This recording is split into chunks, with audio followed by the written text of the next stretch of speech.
Right, onto an edge. Jackson Ford, Kurt Capewell, Mitch Barnett, Marata Niokore, Jacob Laban, as far as first grade goes. And then we've got Leka Halasima, Maya Sands, Eddie Iramia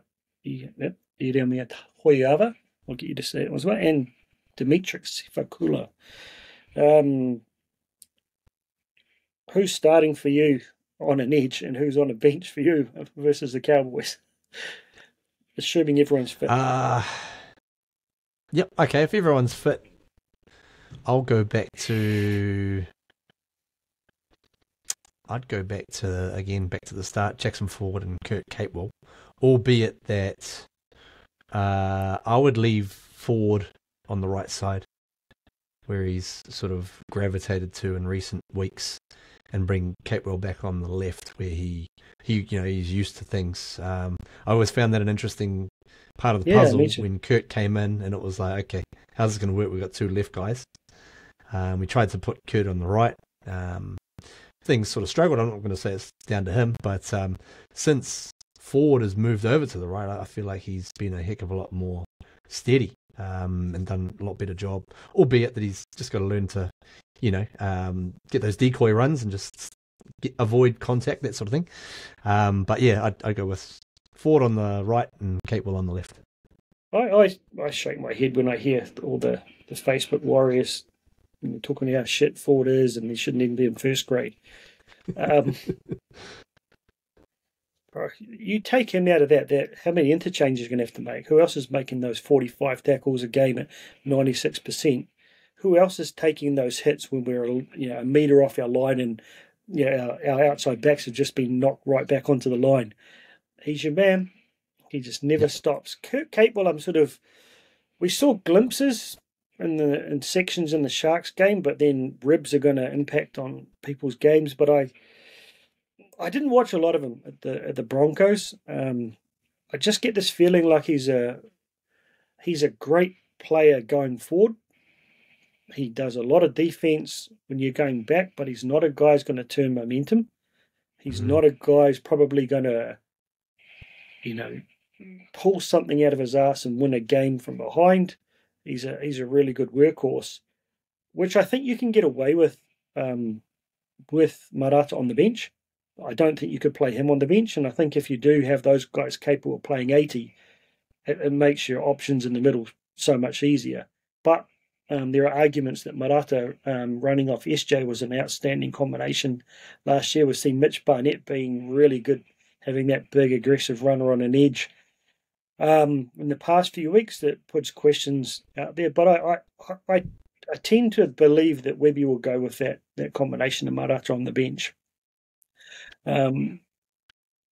Of the younger fellas there, particularly thinking about edge, we've got Jacob Laban, we've seen who's got a bit of time, Halasima yet to make a debut, Sands, who's played a lot of footy this year, thanks to Halasima's indiscretions and injuries, Iramia Toyava, it is Toyava, isn't it? And Sifakula just coming back into the mix last week, who I see more as a 13.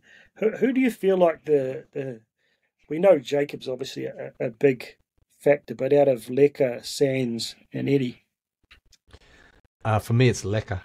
I'm a huge fan of what Leka Halasima offers. Had a wonderful New South Wales Cup season last year as a 17-year-old. Goodness gracious. And then this year, it's been a bit patchy with the suspension and a couple of injuries as well.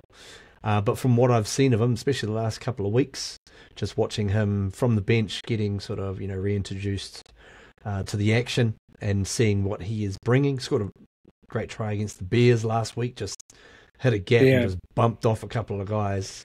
And that's an 18-year-old now. So, I would love to see, what we can do for him and try and develop what he's got, because, man, he's got something extra. And I think he's already... I'm really excited for him. I don't know if Sarah tackle you can trust him or not, but it seems the way he's like on a development contract for 2 years, and they've already kind of signed him 2 years down the road, and you can see they're not in no rush. But he's another guy who I'll say has swagger, like CL Kali, bordering on his case on arrogance. of that young guy who's just, he knows he's the man. It's going to be really important for the club to get him to not lose that, because I think that it's part of what you need, that confidence. But that head slam was silly. Just trying a little bit too hard to prove himself. But I think, he certainly stands out. But Sands has played some quality football, but he's not a guy to say, actually, I can't wait till he gets his shot in first grade, unfortunately. Yeah, I would say it will probably be next year, before they'd even think about putting Lecker in there, being such a young body. Yep. But he looks like a kid who could probably make his debut as young as 20 and then just play a long time if he stayed healthy. And if he can get mentored by a guy like Jazz, I think Jazz would be the perfect guy to just, Jazz knows what it's like to come through that, come through and be the man for, through the younger years, and then sort of as his journey is, progressed, he's matured a bit more and sort of, figured a few things out. So he would be a guy, I think, putting him with Lecker, I think that could really bear some fruit. Fish him up, bro. Fish him up. Jake Fisher Harris, you hear that Billy Slater story about what's his name, the young fella from the Knights, his name gone. I'm spending a week with who's the Kiwis prop from the Knights, why can't I remember his name? Oh, Thompson. Yeah, Leo Thompson apparently came back from a week in camp rooming with Fish, a completely different man.